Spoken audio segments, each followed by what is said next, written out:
welcome everyone. We might begin. So I'll hand over to Lou to kindly lead the prayers. Okay.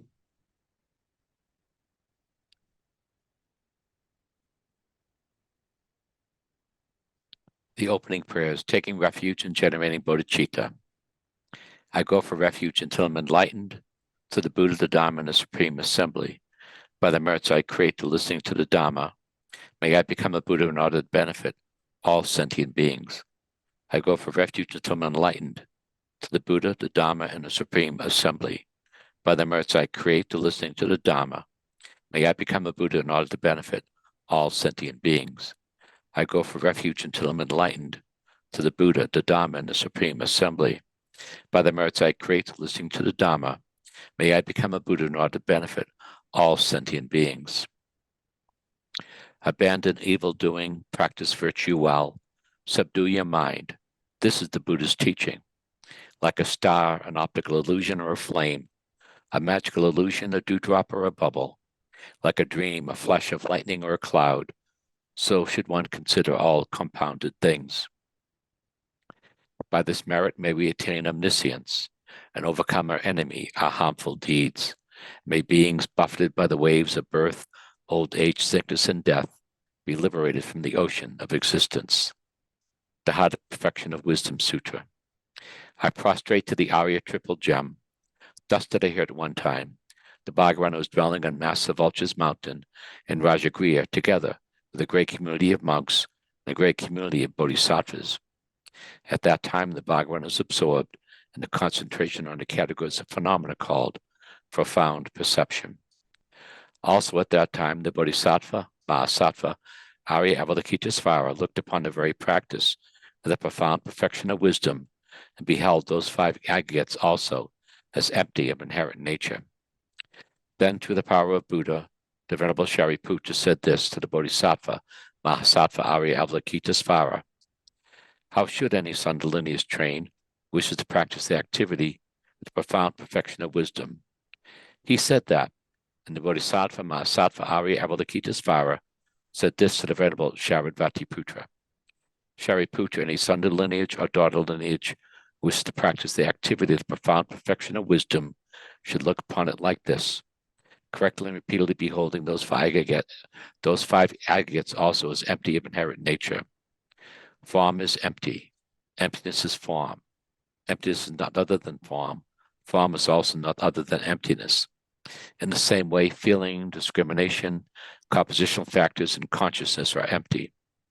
Shariputra, likewise, all phenomena are emptiness, without characteristic, unproduced, unceased, stainless, not without stain, not deficient, not fulfilled. Shariputra, therefore, in emptiness, there is no form, no feeling, no discrimination, no compositional factors, no consciousness, no eye, no ear, no nose, no tongue, no body, no mind, no visual form, no sound, no odor, no taste, no object of touch, and no phenomenon. There is no I element, and so on, up to and including no mind element and no mental consciousness element. There is no ignorance, no extinction of ignorance, and so on, up to and including no aging and death, no extinction of aging and death. Similarly, there is no suffering, origination, cessation, and path. There is no exalted wisdom, no attainment, and also no non-attainment. Shariputra, therefore, because there is no attainment, bodhisattvas rely on and dwell in the perfection of wisdom, the mind without obscuration and without fear. Having completely passed beyond error, they reach the endpoint of nirvana. All the Buddhas who dwell in the three times also manifestly completely awakened to unsurpassable, perfect, complete enlightenment and reliance on the perfection of wisdom. Therefore, the mantra of the perfection of wisdom, the mantra of great knowledge, the unsurpassed mantra, the mantra equal to the unequaled, the mantra that thoroughly pacifies all suffering, should be known as truth since it is not false. The mantra of the perfection of wisdom is declared. Tayata om gate gate paragate parasamgate bodhi soha. Shariputra, the Bodhisattva Mahasattva, should train the profound perfection of wisdom like that. Then the Bhagavan arose from that concentration and commended the Bodhisattva Mahasattva Arya Avalokitesvara, saying, well said, son of lineage. It is like that, it is like that. One should practice the profound perfection of wisdom just as you have indicated. Even the Tathagatas rejoice. The Bhagavan having thus spoken, the Venerable Sharavatiputta, the Bodhisattva Mahasattva, Arya Avalokitesvara, and those surrounding in their entirety, along with the world of gods, humans, asuras, and Gandharvas, were overjoyed and highly praised, thus spoken by the Bhagavan. Praise to Manjushri. Homage to my Guru and Protector Manjushri, who holds to his heart a scriptural text, symbolic of his seeing of all things as they are, whose understanding shines forth as the sun, unclouded by delusions or traces of ignorance, who teaches in 60 ways with the loving compassion of a father for his only son. All creatures caught in the prison of samsara, confused in the darkness of their ignorance, overwhelmed by their suffering. You whose dragon thunder-like proclamation of Dhamma arouses us from the stupor of our delusions and frees us from the iron chains of our karma, who wields the sword of wisdom, hewing down suffering wherever its sprouts appear, clearing away the darkness of all ignorance, you whose princely body is adorned with the 112 marks of a Buddha, who has completed the 10 stages, achieving the highest perfections of a Bodhisattva, who has been pure from the beginning. I bow down to you, Manjushri. Om Rapatsanadi.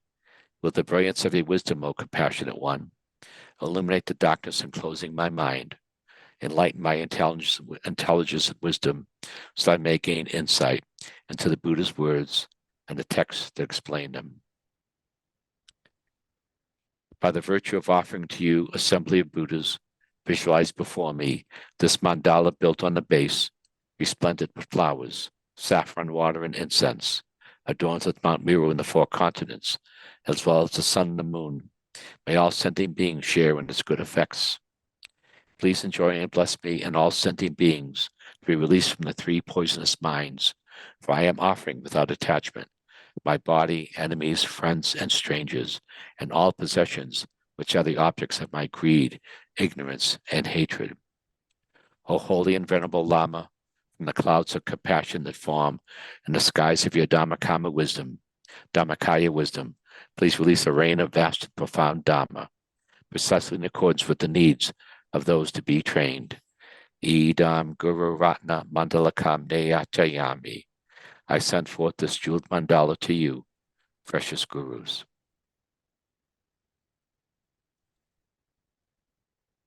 Thank you very much, and welcome everyone here today. We might just spend a few moments in quiet meditation, just framing our motivation for the session.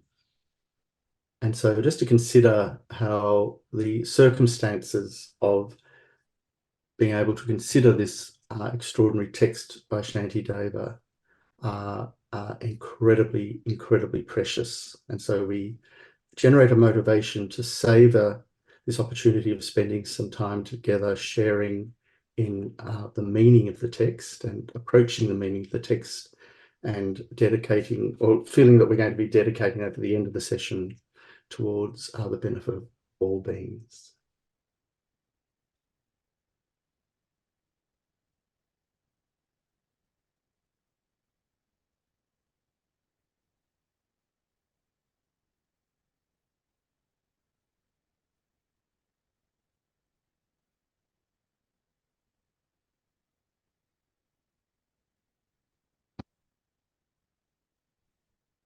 Thank you.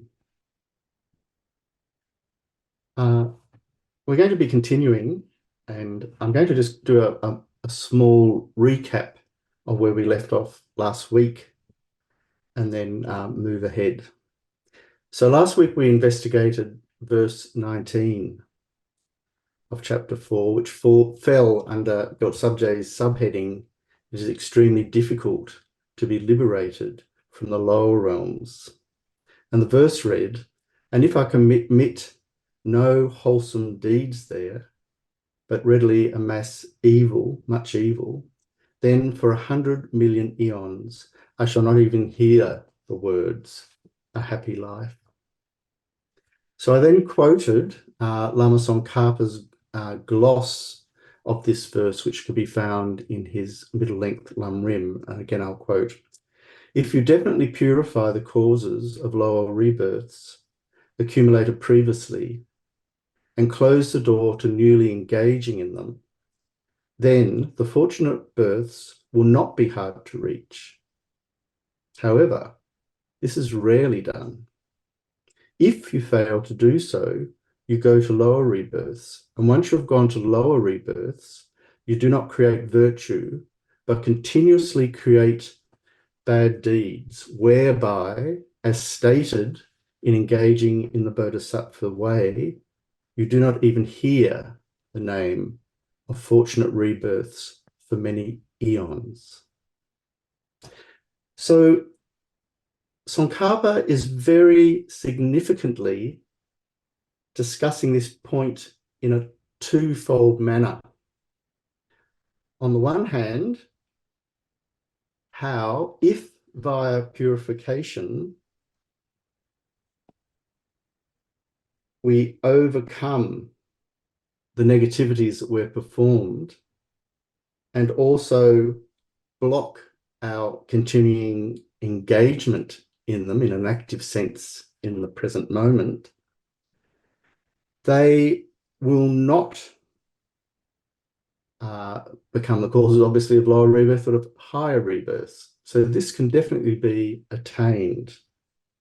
But a failure to do so, a failure to guard ourselves from performing non-virtuous actions in both the present and the future, we'll definitely find ourselves tossed into states where it's intensely difficult to clamber out. So we're being presented here with the manner in which we can go in divergent directions depending on how we act, how we engage. We can either go towards happiness and the benefit of others, or we can go towards unhappiness and the sort of damage and restriction or even destruction of ourselves and others.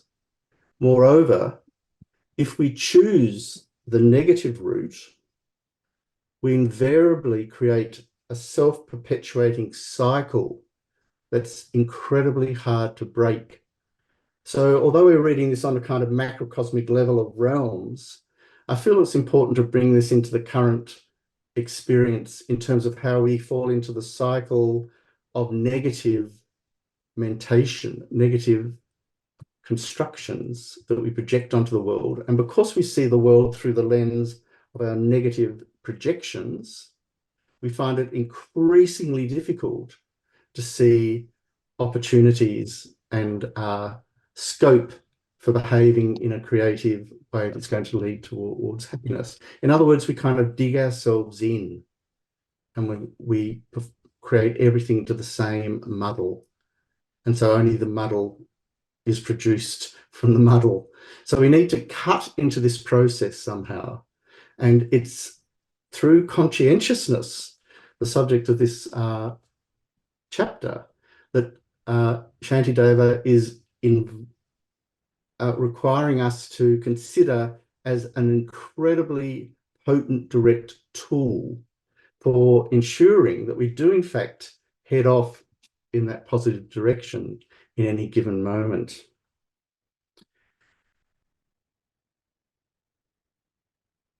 So in this precise context, His Holiness the Dalai Lama often stresses that we are our own master. This is also, I think, the first words that I heard Geshe Doga teach in a teacher centre in Bendigo, Australia in 1983. And he began his sort of introduction to the Western students, we are our own master. What an incredible thought. His Holiness says the Buddhas first generate the awakening mind of bodhicitta. Having accumulated the two collections of merit and wisdom, they attain enlightenment and then share with sentient beings. It's on this basis that the Buddha stated, you are your own master. And His Holiness then adds, whether or not you choose to engage in the practice of Dharma is in your hands. So again, it's exactly the same quintessential point. In fact, the Dharma is nothing other than taking this into our own hands and beginning to act in constructive and increasingly constructive ways. And as we do so, our capacity to identify and to work with destructive ways, particularly the generation of non-virtual states of mind, becomes increasingly refined and increasingly powerful. Our vision clarifies, if you like, and we can see exactly how to proceed skillfully.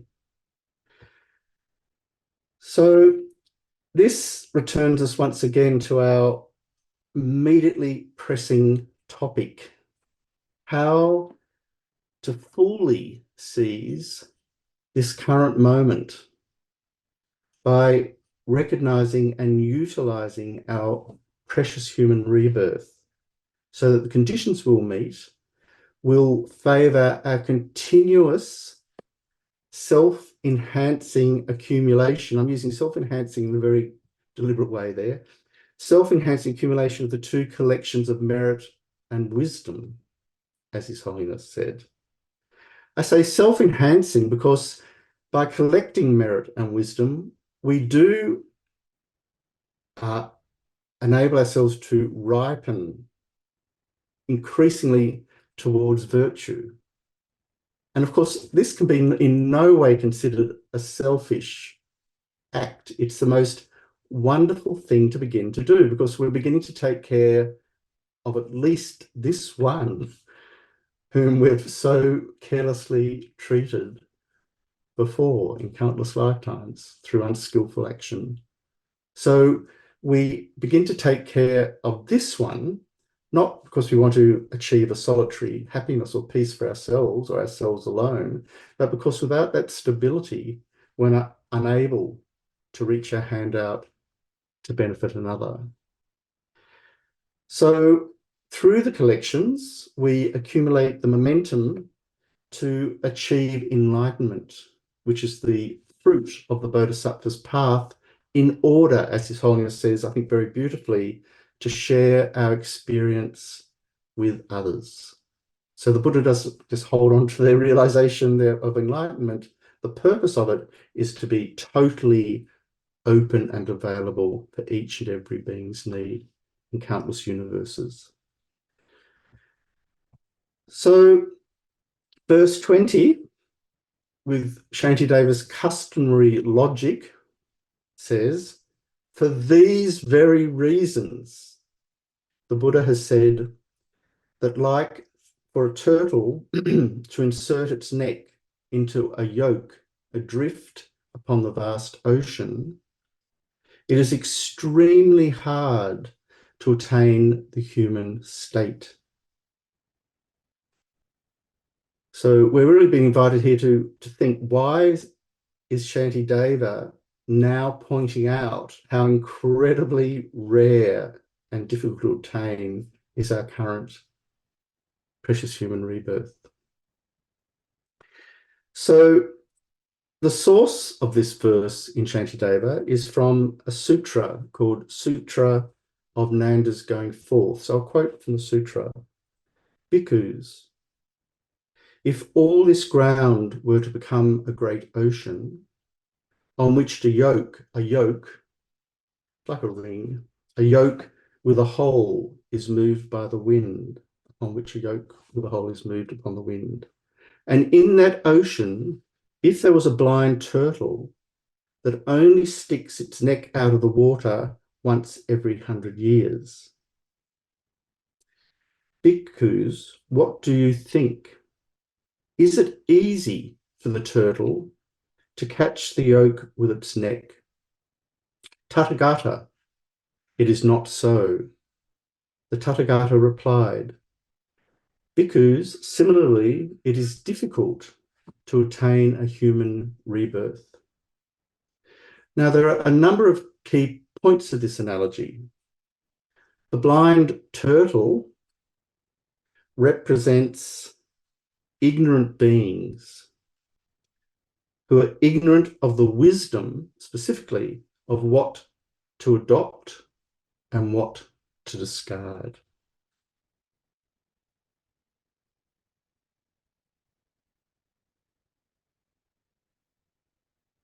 The once every 100 years is an analogy to the fact that it is very rare to be reborn as a human being with all the perfect conditions. The turtle surfacing is analogous to being reborn in a higher rebirth. The yolk on the surface of the ocean represents the Buddha's teachings. So Geshe Doga spells out the intent of these points of the analogy. So I'm going to quote, "Just as the likelihood of that blind turtle placing its neck into the yolk is a near impossibility, taking a higher rebirth with the chance of meeting with the Buddha's teaching is very, very remote. One might be reborn as a human, but in a country or place where the Buddha's teachings are not available, or where there are no conditions for the Dharma to be taught or practiced. So one might be born as a human, but without the conditions to practice." From this analogy, we can see that it is extremely hard to find all these freedoms and endowments intact. Obtaining the freedoms and endowments of a higher rebirth with all the perfect conditions is said to be even more remote than this hypothetical example of the chance of a blind turtle sticking its neck into the hole of the yolk. But this is how it's explained in the teachings. So the sutra itself reads, "Nanda, it is extremely difficult for you to find such favorable conditions for going forth. Nanda, the teacher has appeared before you, so do not disappoint me. Suppose, Nanda, that this whole world comprised of the waters of one great ocean in which there dwelt a single blind turtle, and that there was a single yolk with a hole tossing about. Considering this, that blind turtle entertains the thought that it must put its neck through the hole of this yolk, but the yolk with its hole is buffeted by the wind and tossed about in all directions. In that case, Nanda, what are the chances that the blind turtle's neck would accidentally enter the hole of the yolk, even in 100 years? In the same way, Nanda, this human rebirth may not be found, nor the excellence of a favorable circumstance. Nanda, it is extremely difficult for you to find this human birth, and thus, if you have found favorable conditions, then to enjoy their excellence." So another analogy is given by the Buddha in the sutra, which I'll read because it scores exactly the same point. "Suppose, Nanda, someone tosses some white mustard seeds at the eye of an upright standing needle. In that case, Nanda, what are the chances that any single white mustard seed would pass through the eye of that needle in 100 years? In the same way, Nanda, this human birth may not be found, nor the excellence of a favorable circumstance." And then again comes a refrain, "Nanda, it is extremely difficult to find this human birth, and thus, if you have found the perfect favorable conditions, Nanda, you have found the very difficult to find favorable conditions for going forth. Nanda, the teacher has appeared before me, so do not disappoint me." So it's crucial here that we distinguish a human rebirth from a precious human rebirth. So would anyone like to venture an answer? What is the distinction, the dividing line between a human rebirth and a precious human rebirth? Or are they the same thing?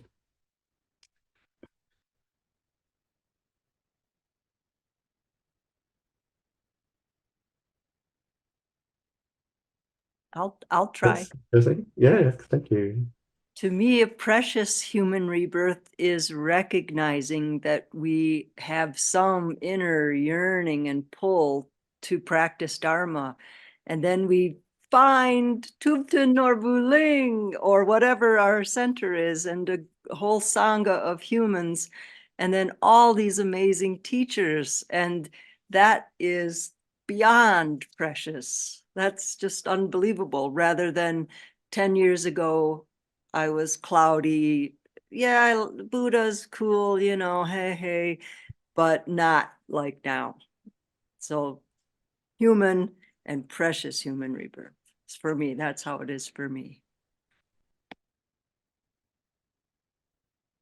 And is that incumbent on some realization or conviction, some awareness?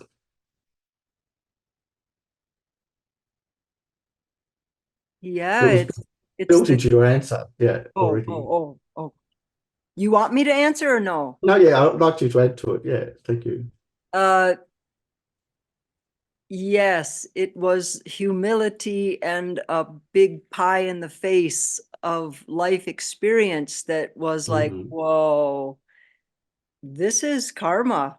And I don't know what karma is. So then I searched for what is karma, and there it was, all right before me, the whole wheel of life in the book from the Dalai Lama. And wow.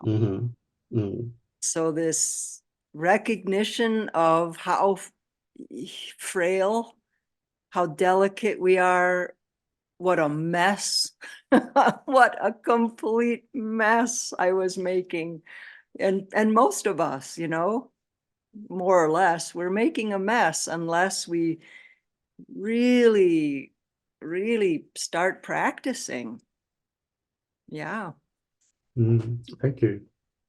That's a wonderful answer. Does anyone want to add to that?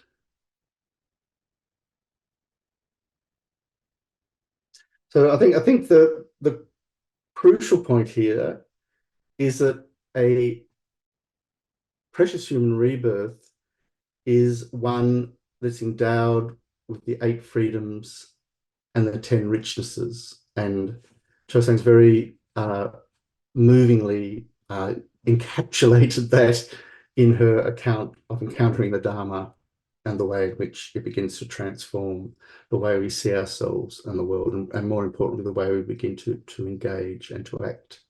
So this is the difference. And so we can spend a whole human lifetime without thinking about whether or not we're producing virtue or non-virtue, for example, and whether we're taking refuge in the Buddha, Dharma, and Sangha as a means of escaping the wheel of cyclic existence, and whether we're putting our foot on the Bodhisattva's path in order to benefit not just immediate close ones, but every single sentient being without exception. So awareness of the Lamrim teachings on the 8 freedoms and the 10 richnesses or endowments is incredibly valuable for this reason. Geshe Doga, in his commentary on this verse, makes a really intriguing point. He says, having established that we have a precious human rebirth, he says, when we think of our own circumstance, we can see how remarkable it is that we have all of these perfect conditions now. In my case, this is Geshe Doga talking, in my case, it may seem more natural in that I was brought up as a Buddhist because of my birth into a Buddhist family. Traditionally, the very first thing Tibetan parents want to do is to bring their child to a revered and respected Lama or Geshe to be blessed. They bless the birth. This happened in my case, and I was given the name Loseng Dorje. So you could say that the conditions were already there for me to be a Buddhist. Of course, there was no choice. It was my destiny to be brought up in that way. As amazing, and this is Geshe Doga's sort of add-on, as amazing as that is, even more amazing is your situation, referring to us. Considering your background and so forth, it is really quite amazing for you to have met all these conditions now. So this really bears thinking about, and it's actually a source of great inspiration. And I was going to sort of use the word dharmic pride, if we can allow such a thing. We should be, in a way, filled with the esteem of the opportunity that we have somehow stumbled upon, and not lose sight of that esteem. It's the most remarkable thing to revere in ourselves, if you like, because of what potential it carries. It's the transformative potential without limit that we are holding in our hand. So this is truly inspirational, isn't it? And it may indeed fulfill, oh yes, I was going to say, there's a beautiful reference in the same sutra as I quoted earlier. The Buddha said, as the Udumbara flower is extremely rare to find among trees, a Buddha is similarly difficult to find, yet now you have found me, referring to the Buddha. So regarding how incredibly precious our current situation is and how we should feel, the word feeling is important here, how we should feel about the preciousness of what we have now is epitomized by Tsongkhapa in a very, very powerful quote from Potawa, one of the great Kadampa masters, who said, in Pempo, there was a fortress by the name of Shakar that had been seized by an enemy. For a long time, the villagers had been their unfortunate servants. One old man used to wallow in anguish about this fort. And when one day he heard people say that it had been won back, he grabbed his spear and, not able to walk, dragged himself along, saying, if only the recapture of Chaka Fortress is not a dream. Then Potawa says, in the same way, having won the freedoms and endowments, you must derive that kind of joy from it and practice Dharma. Isn't that a remarkable image? So the results of such a recognition, we recognize that we need to accomplish the Dharma because all sentient beings want only happiness and not suffering. And in order to accomplish happiness and eliminate suffering depends solely on the Dharma. Secondly, that you are able to accomplish the Dharma because you have the external conditions, a spiritual teacher. I'm not referring to myself here, but to my own, I refer to my own spiritual teachers, His Holiness the Dalai Lama, our own precious teachers. And we also have the internal conditions, the freedoms and endowments. And we also recognize that we need to accomplish the Dharma in this very lifetime. Because if we do not, as Shantideva is so vividly evoking in this stanza, it will be extremely difficult to obtain the freedoms and endowments for many lifetimes to come, because we're in danger of getting caught up in that self-perpetuating circle. Moreover, and this is Tsongkhapa's point, you need to accomplish the Dharma right now, because the time of death is uncertain. So even if we're aware that we have a precious human rebirth, that's not enough. We have to think, I have to practice, not just in general, but now, not tomorrow, not in the afternoon, but now. Tsongkhapa says, the mind becomes more subdued if you contemplate the topic of the precious human rebirth from various points of view. You should contemplate it.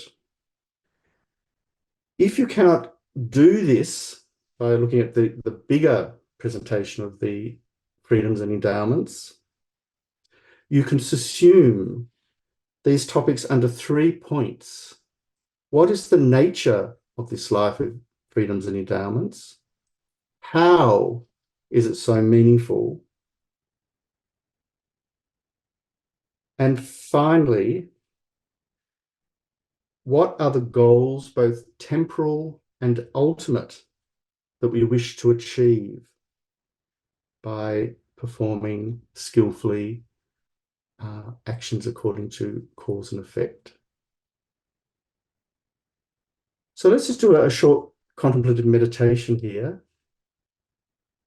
And it's going to be based on Tsongkhapa's own words. So just bring the mind in from any external distractions. Focusing on the breath to stabilize.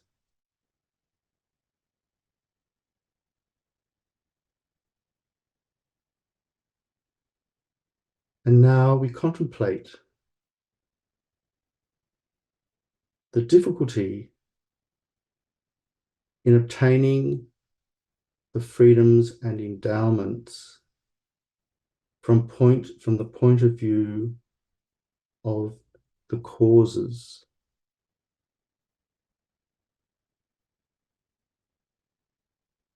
Generally speaking, even to obtain a mere fortunate rebirth,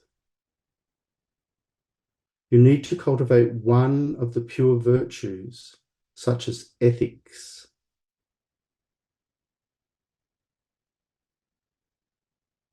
In particular, to obtain the complete freedoms and endowments, you need to cultivate many roots of virtue, such as upholding a foundation in pure ethics, reinforcing it through generosity and so on, and maintaining a connection by means of stainless prayers.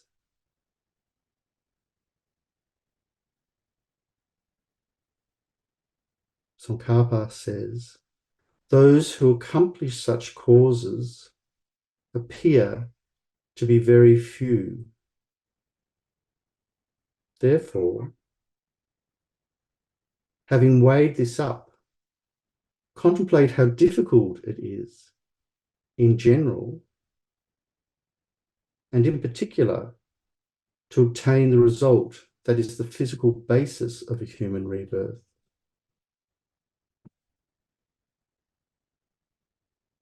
Next, contemplate the difficulty in obtaining the freedoms and endowments from the point of view of the result.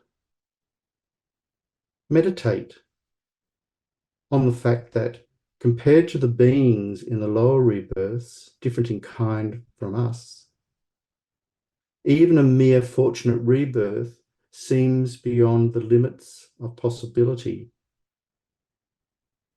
and compared to the beings in fortunate rebirths, the same kind as us, those endowed with fully qualified freedoms are extremely rare.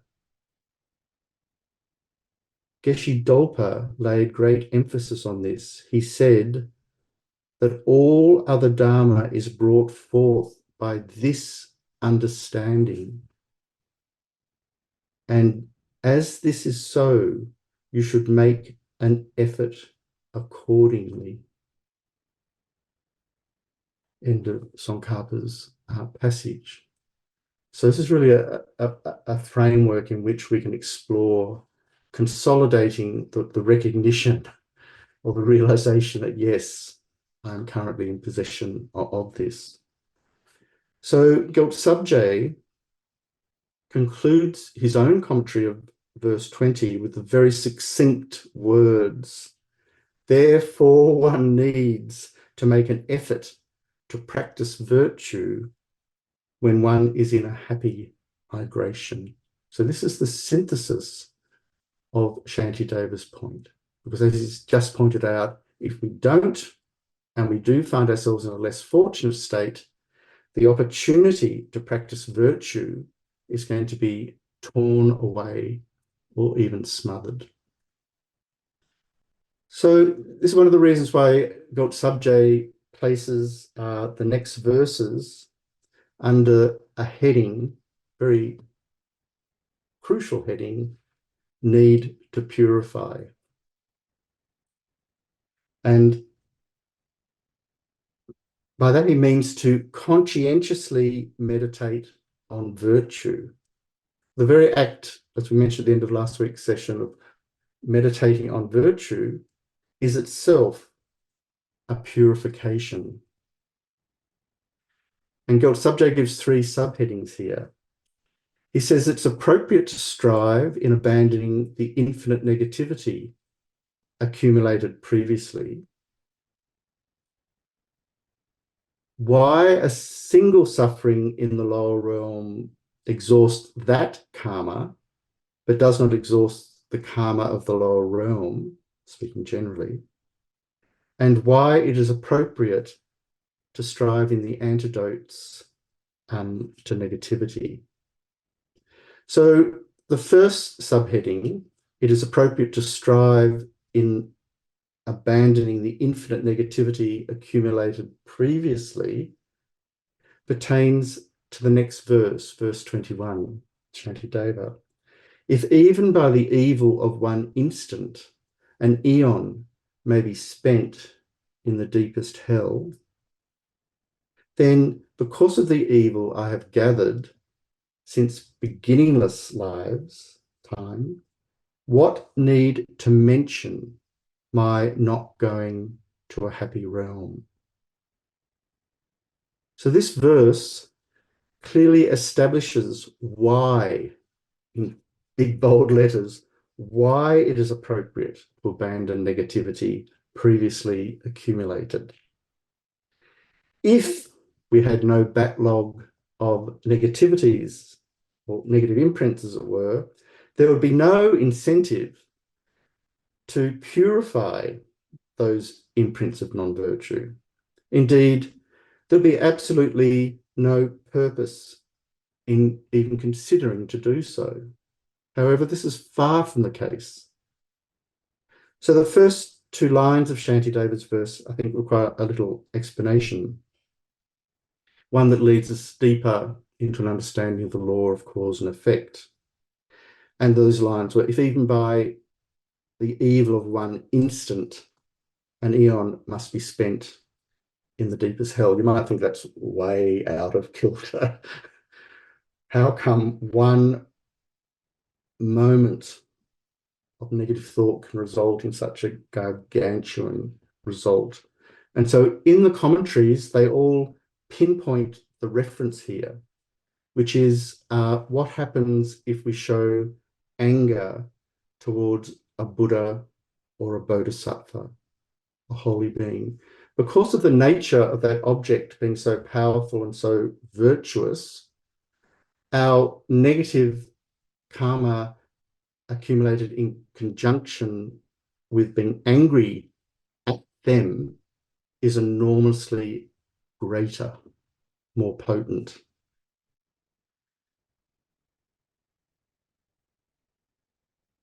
So it's crucial, isn't it, that we protect ourselves from such moments of anger.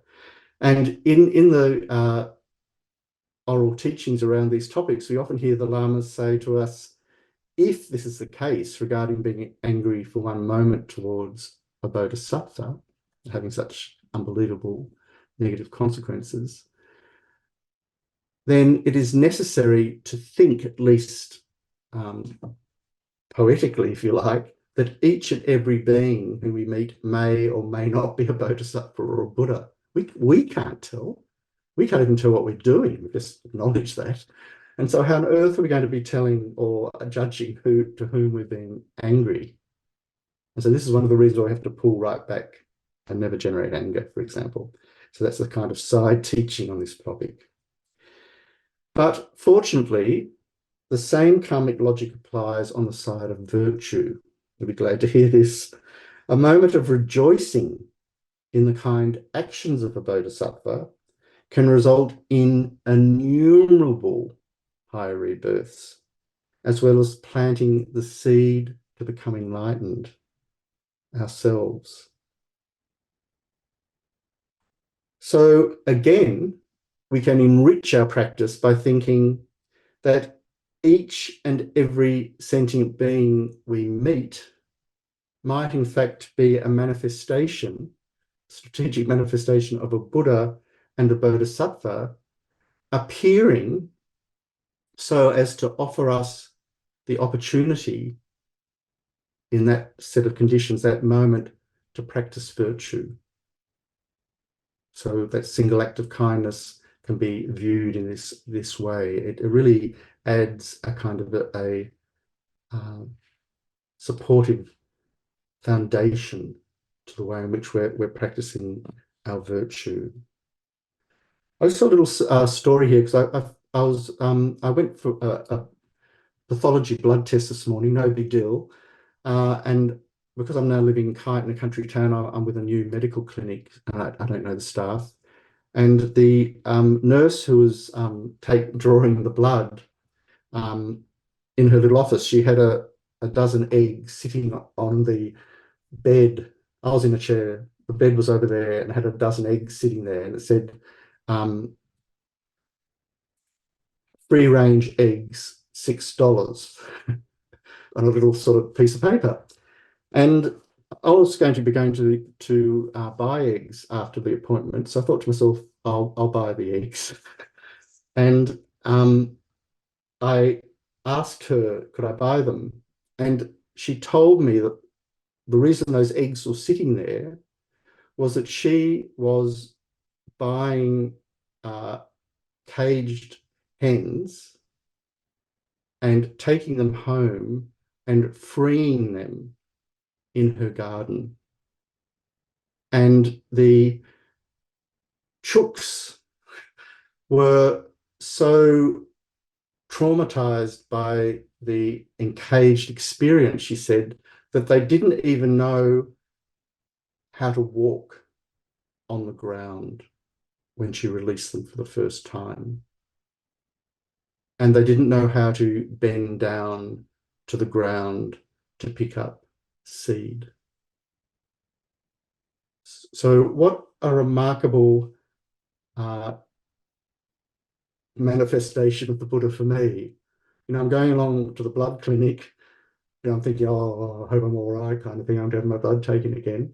And here's this nurse bodhisattva freeing sentient beings with this extraordinary compassion. And the only way I got to find out about that was asking whether I could buy the dozen eggs. Anyway, it's just one of those stories, but it's a memorable story. I won't forget that experience because it was so moving. Yeah, there's another bit to the story. I won't tell that, but she actually cried as she was telling me what the work that she does for those animals. So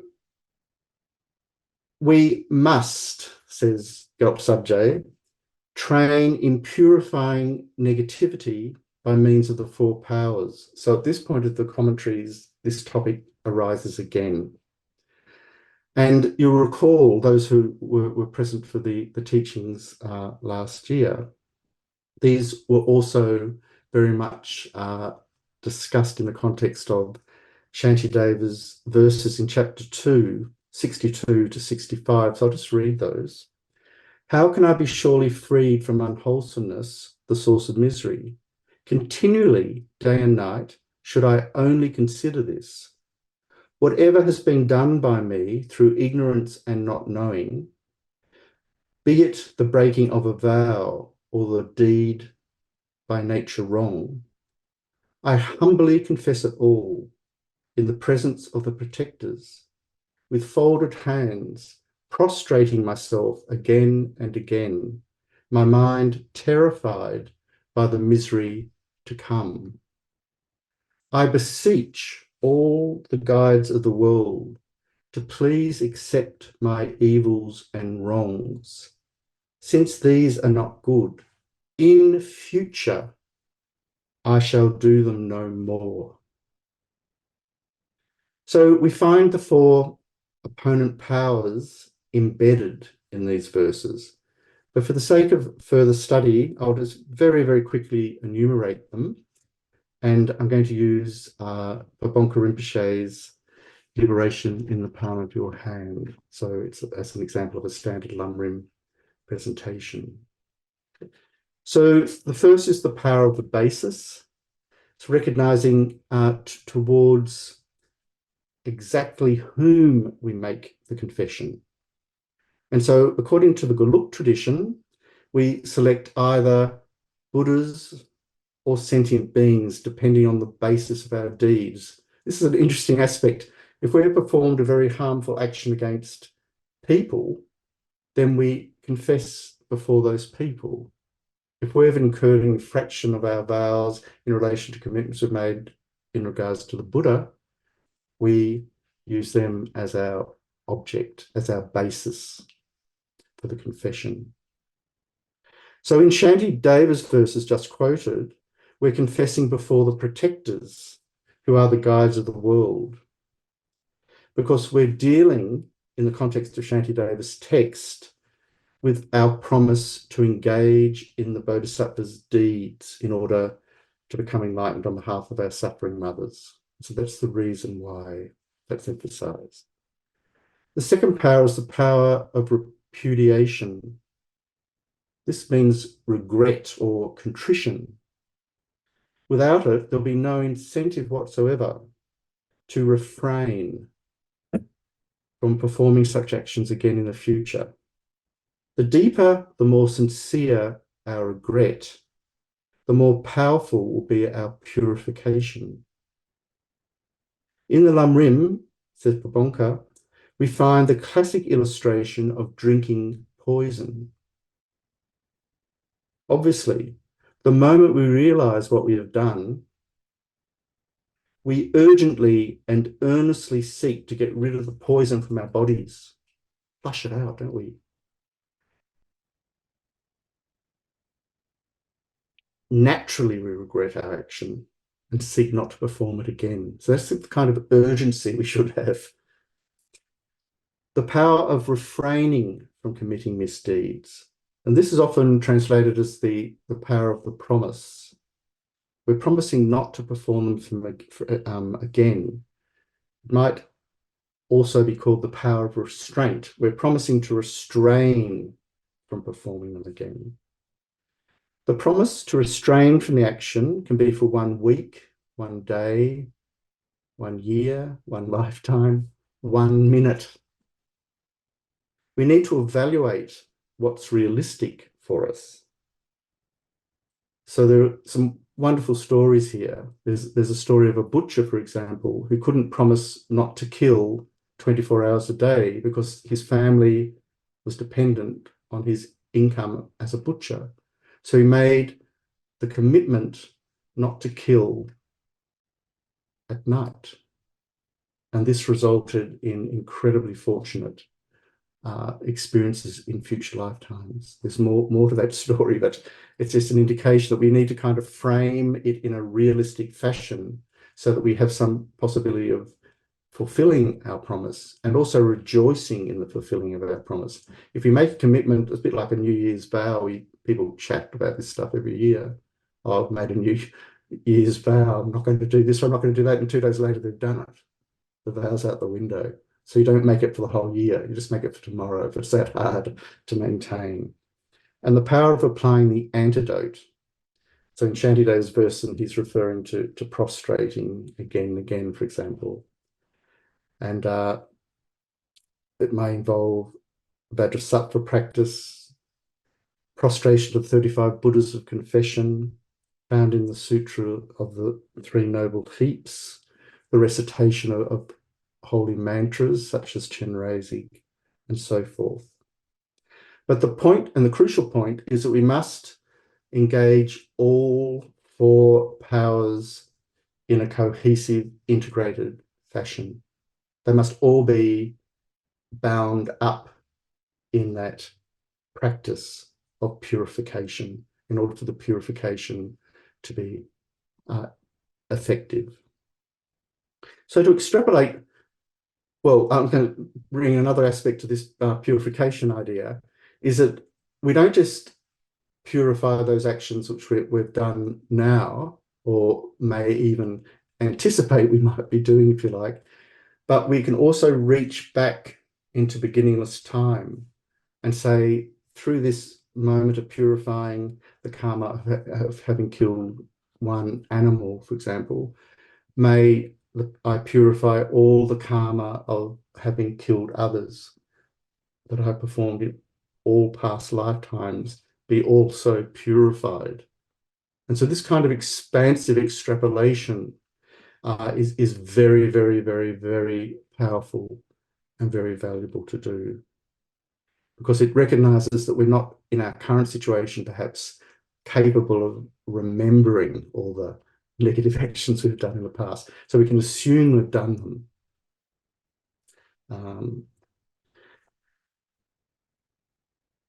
We can also classify and work to purify our transgressions or our negativities according to the impulse that inspired them. This is another way of working with what might seem a very big canvas.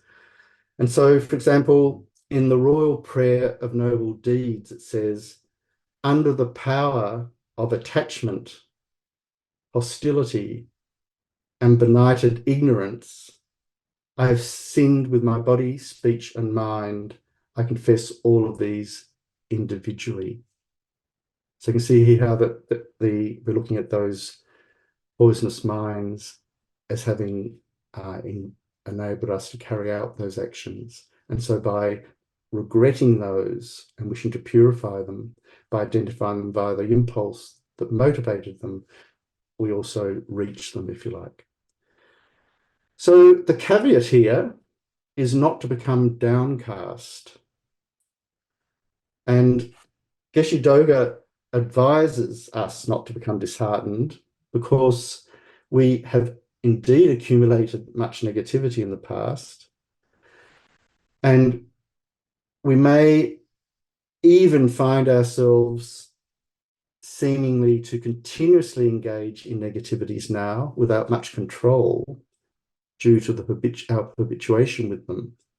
But while that prospect might seem daunting, we do, however, have the capacity to purify them. We have the knowledge and we have the means to first identify what is negativity, and then we find that we have engaged in some negativities. So we have the means to purify them by applying the 4 opponent powers. So it is not at all a hopeless situation. So, as was touched upon last week, purification practice is also an optimum means of accumulating merit. And thus, purification practice is incredibly worthwhile.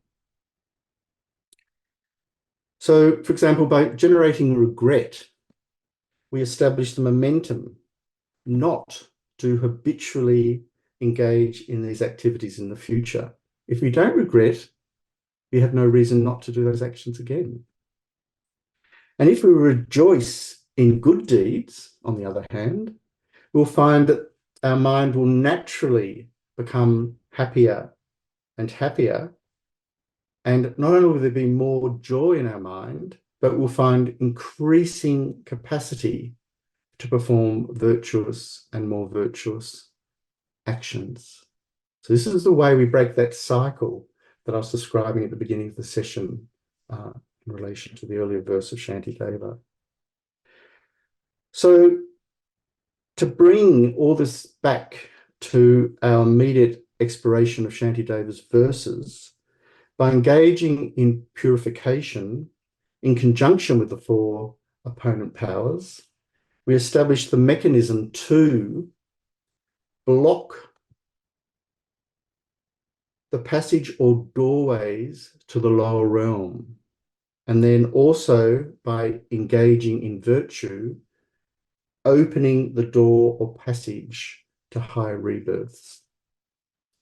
As Nagarjuna says in A Precious Garland, the latter, higher rebirths, is absolutely essential to wish for, not for our own sake alone, but because it is in dependence on favorable conditions that we can successfully navigate the spiritual paths and higher stages. This is the point we're making.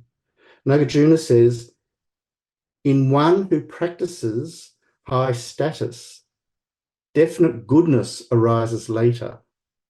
For having attained high status, one comes gradually to definite goodness.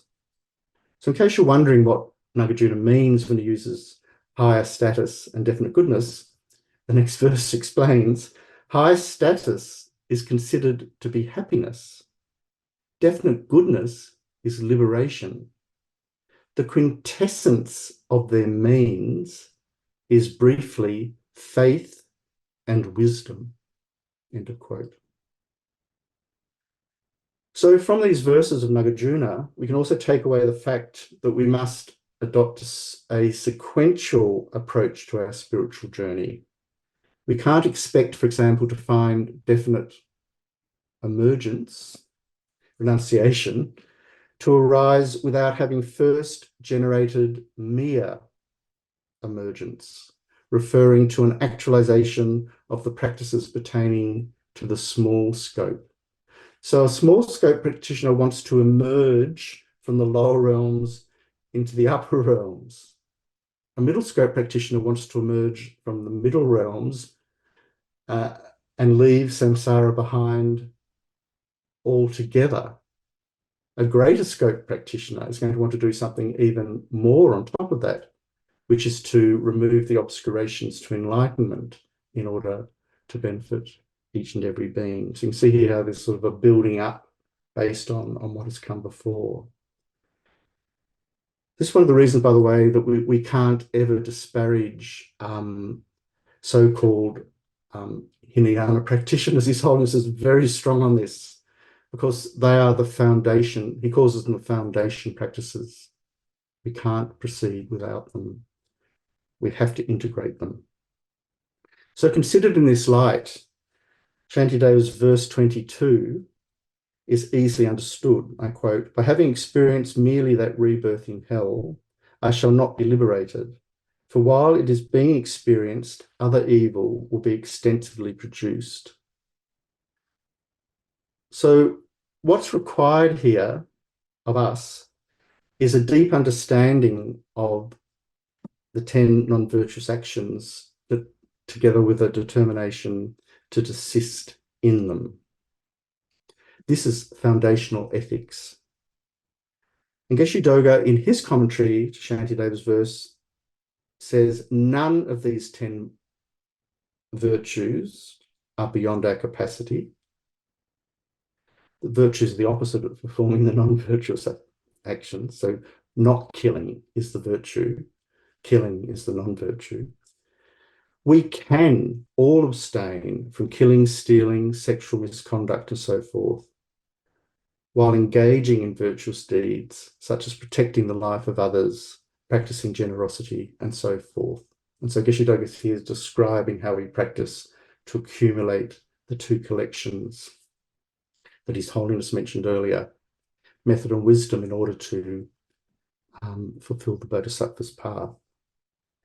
So we need to engage in an internal dialogue. This is what these verses are asking us to do, not to sort of look at a cosmological terrain out there, structured in this and that way, but to go inside, to turn the light of our investigation inside and look at how we're creating the conditions for our own future in a very, very skillful manner. If, this is crunch, we want to have a happy experience in the future, a happy rebirth, then without question, we need to develop the causes for it.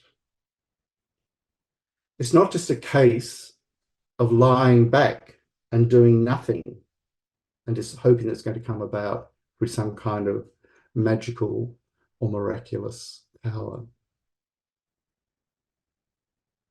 So having the courage also to reprimand ourselves, pull ourselves back when we find ourselves on the verge of performing a non-virtuous action, is itself the moment that we can be encouraged to perform a virtuous action. So this is why we shouldn't be discouraged, because in recognizing the impulse to perform a negative action, if we're aware of the general framework of causes and conditions through karma and its effects, we'll see that that moment can be seized upon as an opportunity, a precious opportunity, to flip it over into a virtuous direction. So in this way, by practicing this way, we develop more and more faith in the Dharma, and we develop increasing aspiration to practice.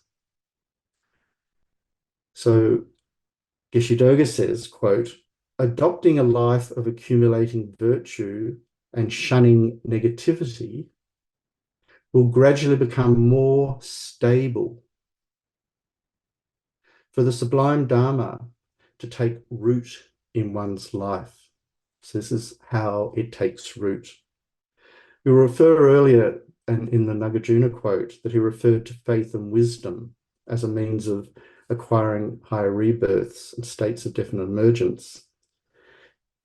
So in short, all of this can be described as a case of very, very skillfully taking current matters into our own hands. In terms of our outlook, it extends way beyond the obvious issues and demands of everyday survival, getting by, as it were. How so? Because here we're being asked to live skillfully, very skillfully,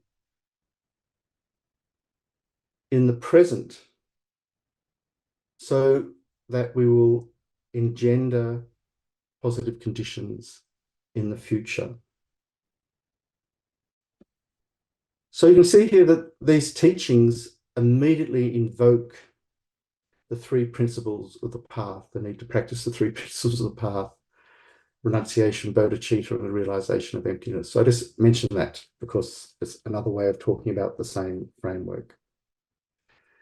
So we've turned what is almost a dreadful topic into an inspiring topic, except that Shantideva, for his part, is still not going to let us off the hook. He wishes to drive the points that he's been making even further home. This becomes obvious when we consider Gyaltsabje's heading for the next section of Shantideva's text, why it is appropriate to strive in an antidote to negativity. And under that we find the subheading, if one does not strive, in virtue upon obtaining the freedoms and endowments, then one is deceiving oneself. And this word deceiving here is very, very important to consider. Shantideva's verse reads, so if, when having found leisure such as this, I do not attune myself to what is wholesome, there could be no greater deception, and there could be no greater folly. Sabje comments, having found this freedom which is difficult to find, and when found has great meaning, if I do not strive in and meditate on the causes for higher status and liberation, going back to Nagarjuna's quote from another direction, there is no greater self-deception if I do not. So we're deceiving ourselves because we're pretending that things will be another way when they won't. It's just sheer wishful thinking. We have to engineer those changes through application in our practice. So the word folly in Batchelor's translation is rather interesting too, because it's foolish in the extreme not to do this. It's absurdly foolish. Geshe Topton, in his commentary on this verse, quotes a very famous Lam Rim analogy on this point. Having found this freedom, which is difficult to find, this would be similar to a merchant who arrives at a treasure-filled island after a long and difficult journey and leaves taking rocks and stones with him rather than jewels. That is foolish, isn't it? So, in other words, we must pinpoint our goal in life. This is what's been asked of us here. It is not to fulfill the necessities of our current survival, but to accomplish the great meaning, referring to the great capacity one currently has in obtaining our future goals based on our precious human rebirth. So again, the implicit reference here is to practicing pure ethics, generating renunciation, and also generating bodhicitta, which in conjunction with a direct realization of emptiness will lead to the removal of both sets of obscurations. Thus, our great deception, our great folly, resides in not seeing the way forward to seize our vast opportunities. So we might wish here to pull back a little bit and consider how our current notion of selfhood, our current notion of identity, who I am, who am I, this question here, is predicated so often on nothing other than the constructions or the projections of the three poisonous minds: anger, desire, and ignorance, if you like. So I find this way of thinking very liberating, because it carries one outside of the immediate constraints of Western ego psychology. I just use those words advisedly. There's a huge emphasis in West. I'm not criticizing this emphasis, by the way. I'm contextualizing it. We try, in Western psychology, we try to find happiness within an integration framed within a healthy egoic structuration. In Buddhism, we need that as well as a stable foundation to skillfully be based in a practice that's going to endure and be successful. But we are reaching outside of that to work with the forces and conditions that are going to enable transformations that go way beyond any current notion we might have of who we are and what we are. We're not trying to patch up who we are according to a wounded ego. We're trying to let go of those structures altogether further down the track through our deepening realizations. So the next heading is one will experience suffering in this life. So Shantideva's bringing it back again. Not only will experience suffering in future lives, but will also experience suffering in this life. He says, and if having understood this, I still foolishly continue to be slothful, when the hour of death comes, tremendous grief will rear its head. So the great tragedy in this scenario that's been invoked by Shantideva is that if we haven't prepared skillfully, this enormous surge of grief can arise at the time of recognizing that we're going to have to let go of everything that we felt we had. And it's too late to remedy that situation. So Gyaltsabje suggests in his commentary that this great grief might even arise due to a dawning recognition that I'm about to go to the lower realms.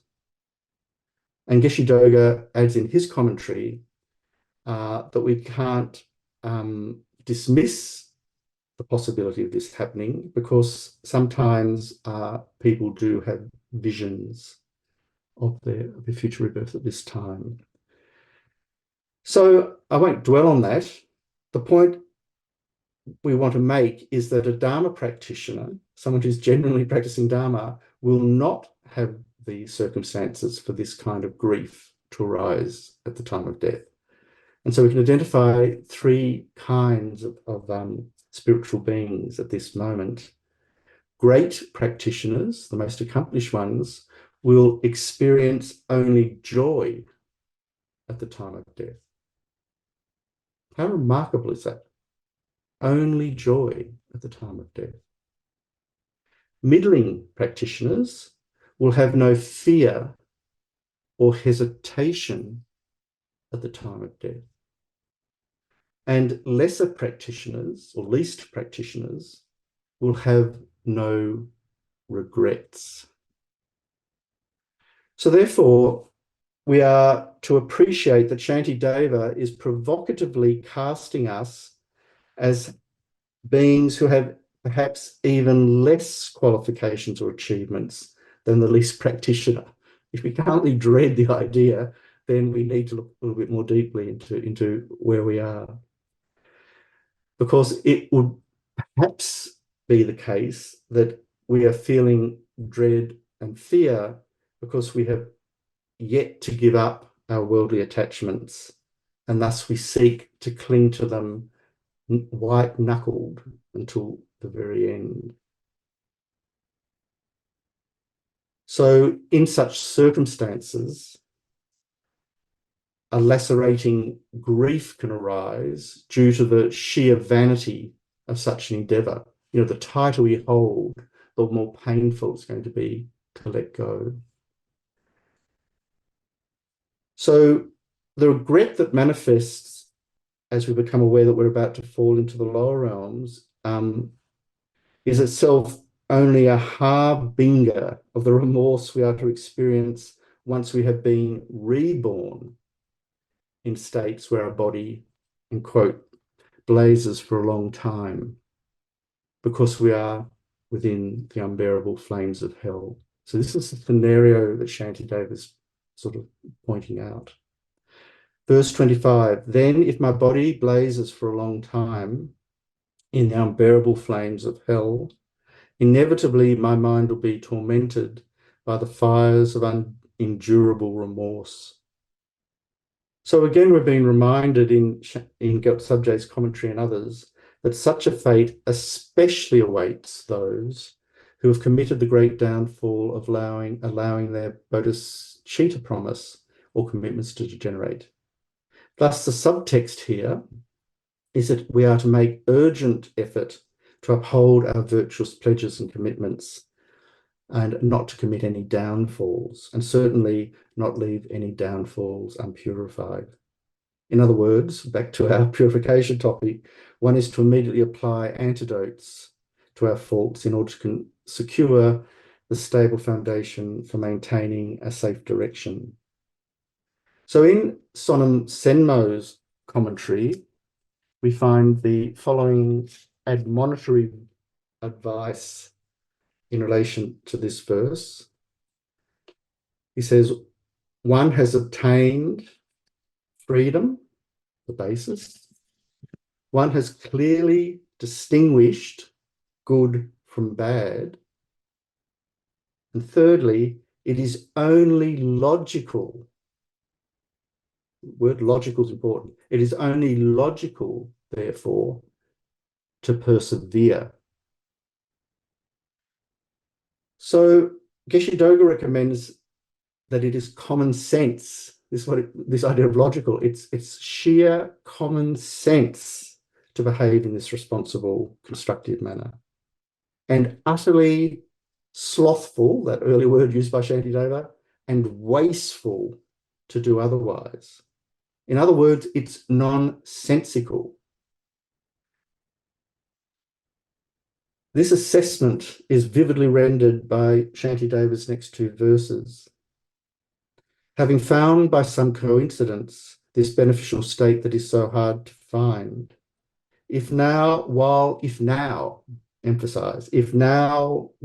able to discriminate, I once again am led into the hells, then as though I was hypnotized by a spell, I shall reduce this mind to nothing. Even I do not know what is causing me confusion. What is there dwelling inside me?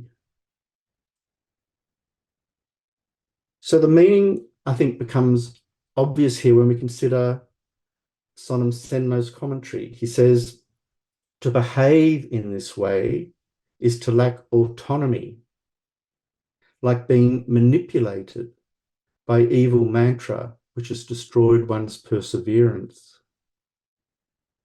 Thus, the benefits of perseverance are implicitly suggested. Manipulated by mantras, as if hypnotized by a spell in Batchelor's translation, means the loss of autonomy by our own means. We're really looking at it honestly. So the analogy here is working in a particular way. Evil mantras have a magical power to overwhelm us so that we become like zombies or automatons and are able to be led towards confusion as though steered by the evil magician that's cast the spell. This is how the analogy is working. So if we analyze the situation in terms of ourselves, we can see that we are both sorcerer and spellbound zombie simultaneously. Why? Because the agent of the hypnotic spell and the issuer of the potent controlling mantra is none other than ourselves. In other words, it is our mind perversely out of whack. Our out of whack mind is producing this powerful, controlling subjugation that's going to make us into a helpless zombie. So this is really the answer to Shantideva's question, what then is lurking inside me? This is a really, really big question. In her commentary to these lines, the Venerable Pema Chodron promptly answers Shantideva's rhetorical question.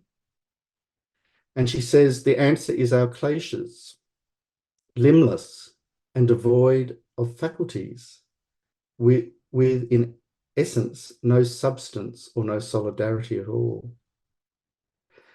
Yes, her answer does correctly anticipate the answer found in Shantideva's next verse, but I feel that there's a distinct reason or advantage in leaving this question precariously hanging for a while in our own minds,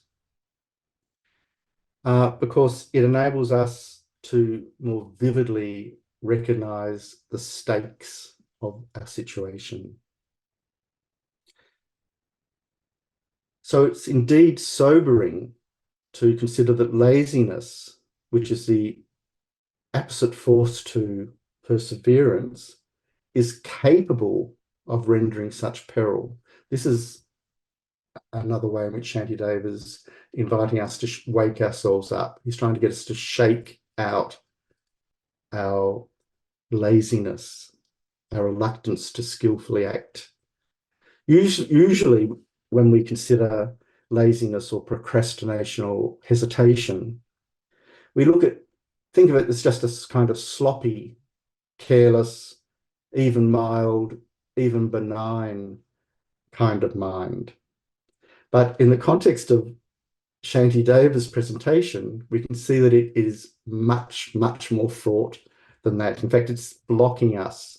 It's a kind of treacle overlaying the fissure in the ground so we can't see it, the lower realms. It's preventing us from actually recognizing the stakes.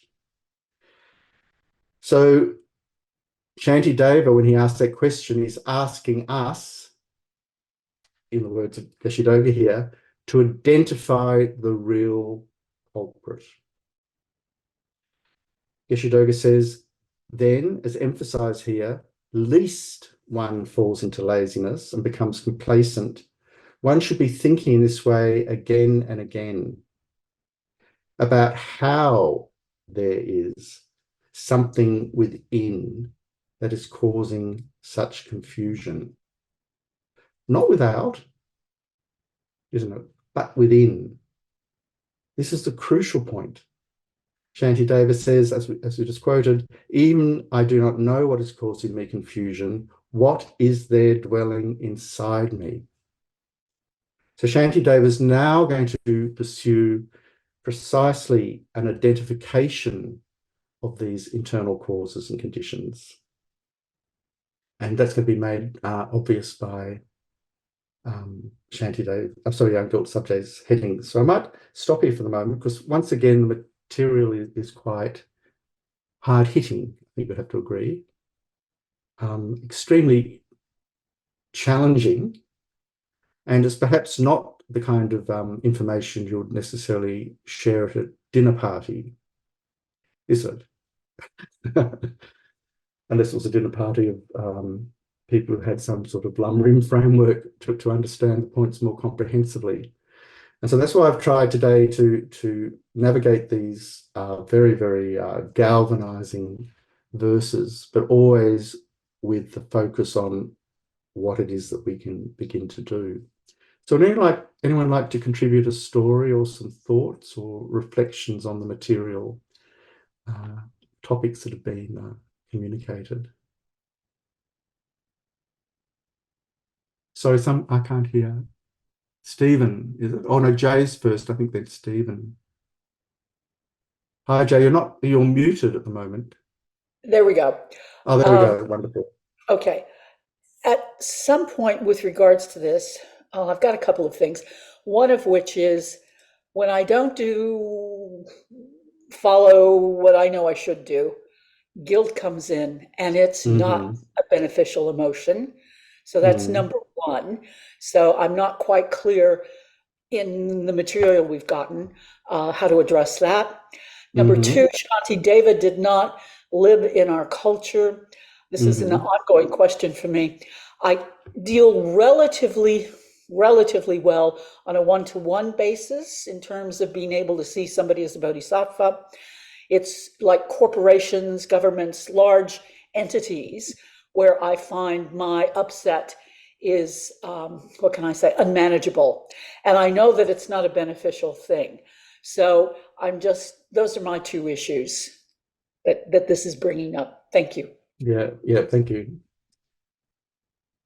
So firstly, the topic of grief, guilt is, I was wondering whether guilt is a form of grief. It's an interesting thought.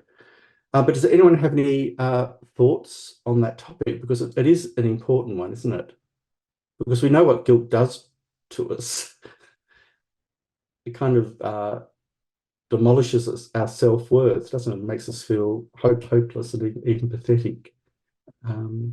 Yeah, she was saying?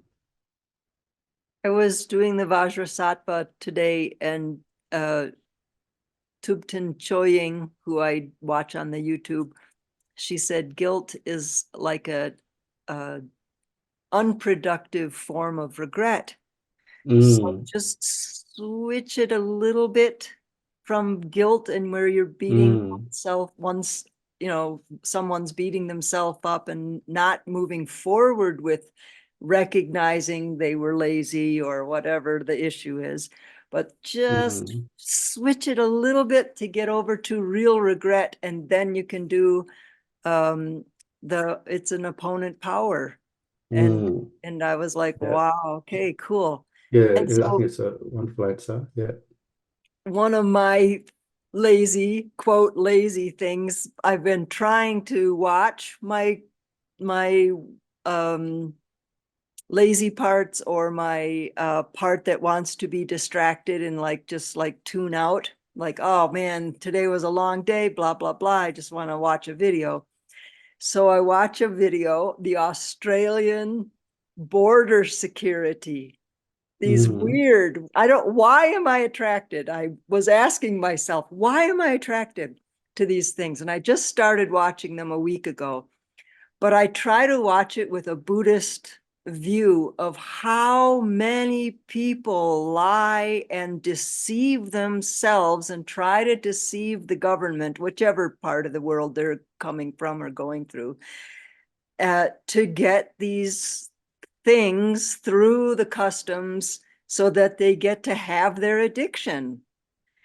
And then I met a friend yesterday just by chance, and they mentioned they're going to Europe soon, and they mentioned that they wanted to take some edible brownies or something with marijuana. And I looked at him and I said, oh no, you shouldn't do that. Not especially not Russia. Well, anywhere, because I said, oh, if you go here, you're going to get an $800 fine, and then you have to declare. And I just downloaded all of this stuff, and I thought, wow, maybe that's why I was preparing to help this person. I mean, I had no idea. It sounds silly, but I try in these moments where I think I'm partially being lazy, I still try to engage that view of look what we're doing as humans. We're just deceitful, and we are trashing our path to nirvana. We are heading downhill fast.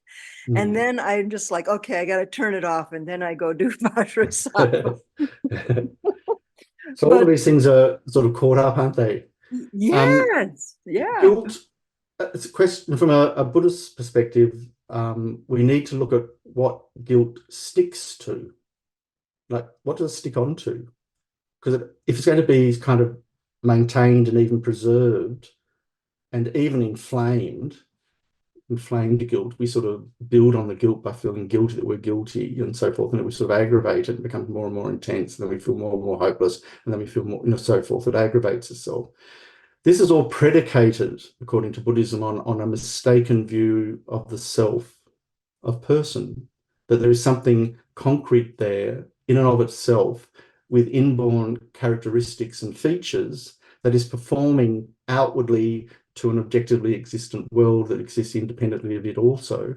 And so we have a kind of false sense of presence, which, if we begin to investigate it from a wisdom perspective, can't be sustained. We're not saying we're not a person, a mere I. Yes, we do validly exist as a mere person, but ignorance grasps that appearance and conflates it into an hallucinated identity which exists over and above what is actually there.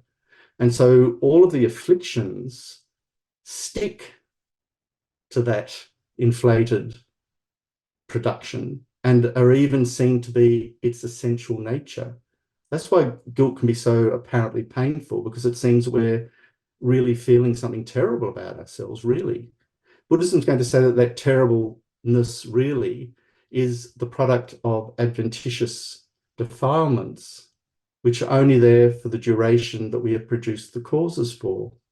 Therefore, if we can produce the opposite forces, as His Holiness so strongly recommends in his Lojong teachings, we can overcome those negative forces. And so the source of optimism here is an awareness of our Buddha nature, our Buddha potential. This was the subject of His Holiness's recent teachings in Bodh Gaya, for those who listened. We have to identify our Buddha nature and then not let our personal ego self get enmeshed into that so that it obliterates our awareness of it. And so we step back. So I always feel Shantideva's extraordinary image comes to mind for me when I'm in these situations. And Shantideva says, you don't, if someone's wielding a weapon, a stick, and beating some with it, you don't blame the stick, you blame the wielder of the stick. So in Buddhism, likewise, if you performed a negative act, you don't blame the person who's performed the negative act. You look at that with compassion, but you blame the negative act itself or the impulse for it, which is non-virtue. And that you turn on and attack and try to quell, not yourself. That's a category mistake, a misidentification of the problem.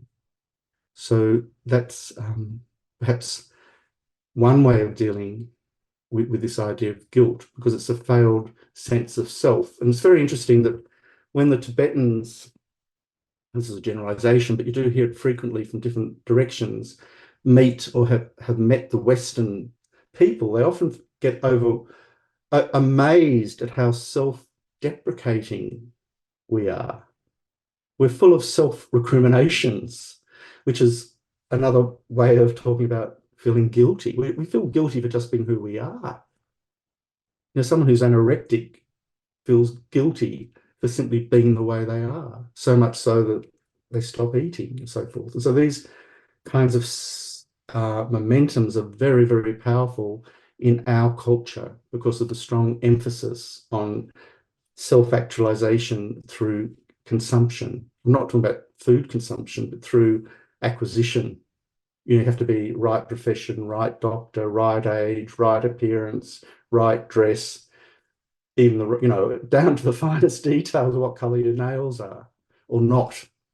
So it's extremely stressful to try to maintain that huge charade of self. And it's really necessary to turn away from all of that production, I think, and begin to look more deeply into what's sitting here. So in relation to the second part of the question, it's really about politics, and it's a political question, really, and it's a very challenging one. I sit and watch the news on what's happening in Gaza at the moment, and it's just devastating to look at what humans can do to one another in the name of this and that logic or justification. So this is why His Holiness is always asking us to come back to ourselves as ethical individuals. The emphasis here is not on us as a self-actualized I, but as a an active entity in the world, it's our responsibility not to harm others and to help them. And unless we can do that on an individual level, we're going to continue to have wars and violence and mass destruction and so forth. There's no other way to solve those problems. So, Stephen, you're wanting to contribute. Oh, thank you, Ross. Well, I wanted to say that I thought Jay's question was wonderful. And I was sort of trying to formulate a similar question, but I didn't really come up with anything quite as good. And of course, Cho-sang's answer was very helpful. And also your profound kind of analysis of, what guilt is and what it's based on. That was really helpful too. And I find, I have guilt like everyone, but I find I just like more simply, I just say, well, that's really self-indulgent, isn't it? Mm-hmm. Because it's like, oh, I'm such a horrible person. Oh, I always get that wrong. Oh, and then you're just talking about yourself and yourself and yourself and yourself.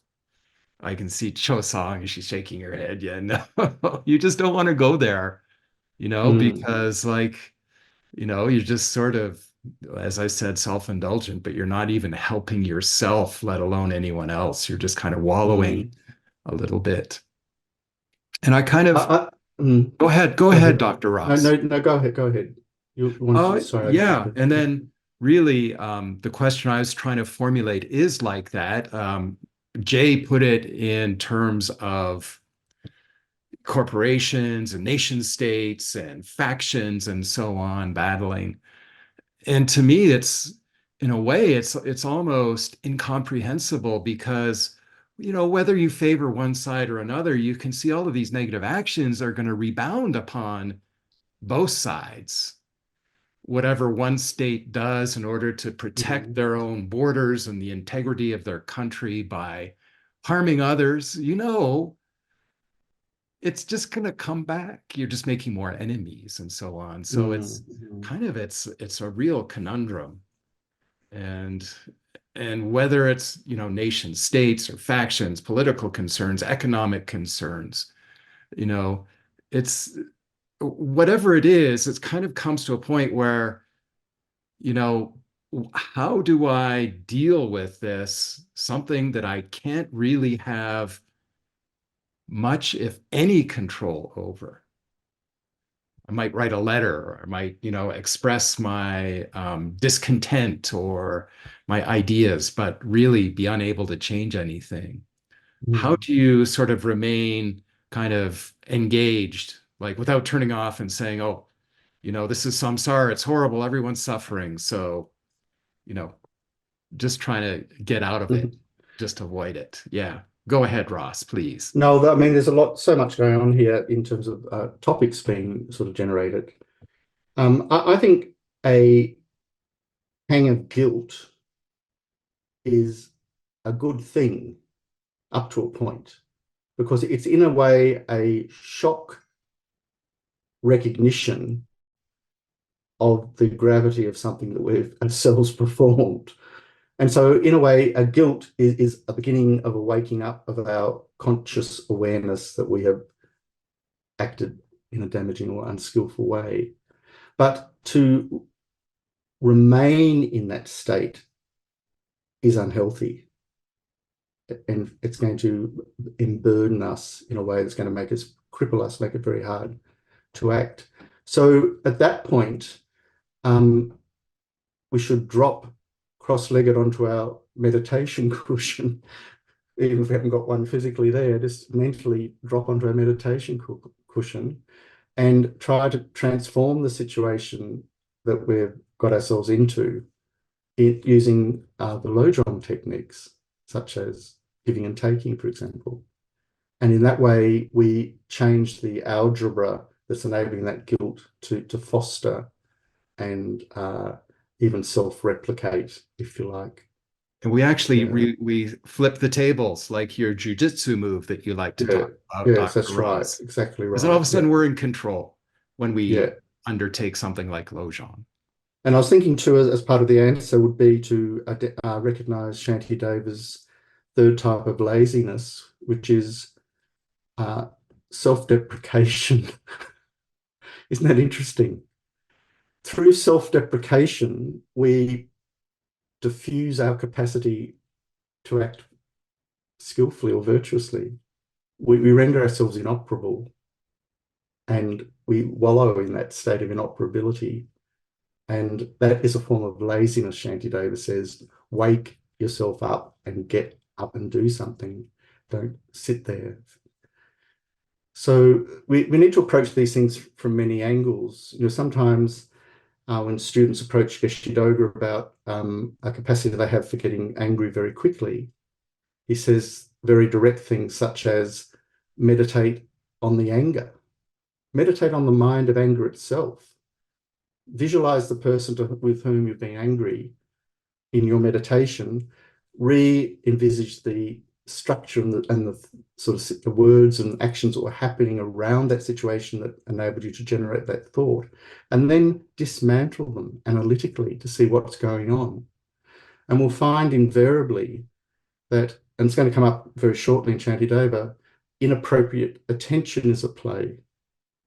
We hold on to something we see having a degree of fault, and then we emphasize that fault. And we emphasize that fault that's emphasized, that fault, and we keep building until the entire object seems to be saturated with that fault from its own side. And this is a complete projection of a deluded mind. It's not an actual description of what's there at all. And so we have to catch out how these negative minds necessarily entail inappropriate attention, meaning that they deform their objects through an overlaying of increasingly negative attributes that aren't in fact anchored there in the object whatsoever.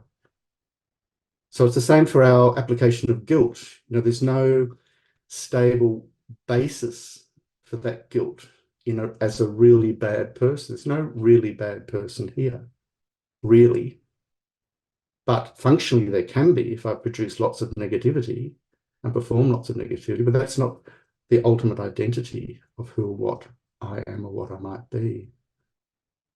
This is one of the questions in Gita Sarini's extraordinary books on the Holocaust. She looks at the dividing line between a perpetrator and a victim, and she wonders to what extent those identities can be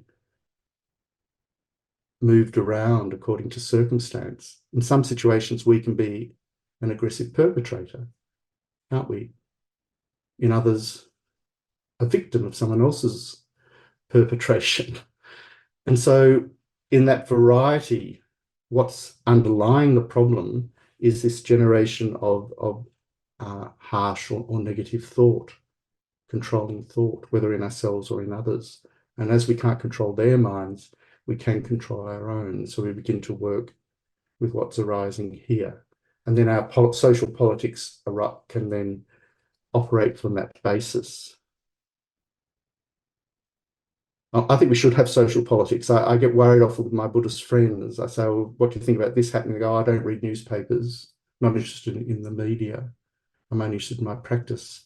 I find that kind of response a little bit extreme because it's not looking around with compassion at what's actually happening in our own world. Lou, you wanted to say something? Actually, you answered it. I was looking, when the guilt subject first came up, I was going to say something to the effect of, I can see guilt, I know what it is up here, and how to drill down to find out the cause and everything. And then when you came up with, it needs to stick to something, and there's nothing there really for it to stick to that's not an illusion, and that answered the question. Yeah. Completely. And to blame the stick and is foolish, because it's not the stick that's the problem. So to blame ourselves is foolish. Ultimately, blame ourselves is foolish. We can temporarily hold ourselves responsible and therefore blameful as part of that recognition. But to stay there is a problem, because the real problem is lying behind that, which is the mind generation that enabled us to perform the action that we're regretting or blaming ourselves for. And that mind generation isn't us ultimately at all. It's the product of causes and conditions. And so we need to begin to dig down, Stephen mentioned, but work at it from multiple directions skillfully using a variety of techniques, thought transformation techniques. So these are very real topics, aren't they? Yeah. So I think we'll finish the discussion there. Thank you very much for everyone contributing, and we'll do the dedication prayers. So I'll hand back to Lou. Thank you.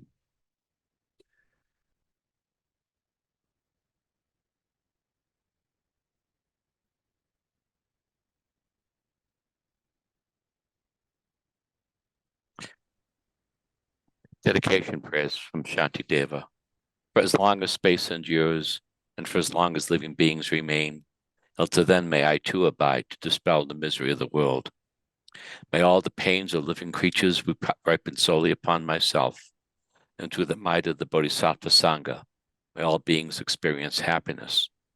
May the teachings which are the sole medicine for suffering and the origin of every joy be materially supported and honored and abide for a very long time.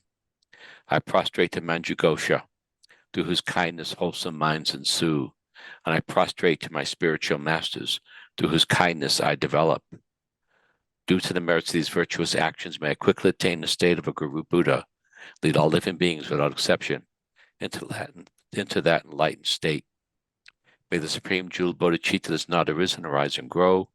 May that which has arisen never diminish, but increase more and more. May my venerable Lama's light be firm, his white divine action spread in the 10 directions, dispelling the darkness of all beings in the 3 realms. Long life prayers for His Holiness the Dalai Lama, the wish-granting, wish-fulfilling jewel, source of every single benefit and happiness in this world, the incomparable kind Tenzin Gyatso, I beseech, may all your holy wishes be spontaneously fulfilled. In a land encircled by snow mountains, you are the source of all happiness and good. All-powerful Chenrezig Tenzin Gyatso, please remain until psychic existence is ended. A prayer for the swift return of Lama Zopa Rinpoche. Peerless teacher and assembly of children of victorious ones, Shravakas, Pratyeka Buddhas, victorious Losang father and sons, together with your lineage, all the objects of refuge of the infinite lands, please now bestow the virtue and goodness to accomplish this prayer. And holding and spreading the Muni's precious and complete teachings, through explanation and practice, you are the armor of patience that is never discouraged. Incomparable venerable Guru, to you I make request. Sole gateway through which all benefit and happiness emerge, while striving exclusively for the welfare of the victorious one's teachings and mother living beings, you suddenly departed to peace. At this I lost hope. Nevertheless, through the undeceiving truth of the blessings of the ocean of 3 jewels, the great waves of the mind generation of the children of victorious ones, with a smile of a new reincarnation, swiftly beam in glory for fortunate disciples.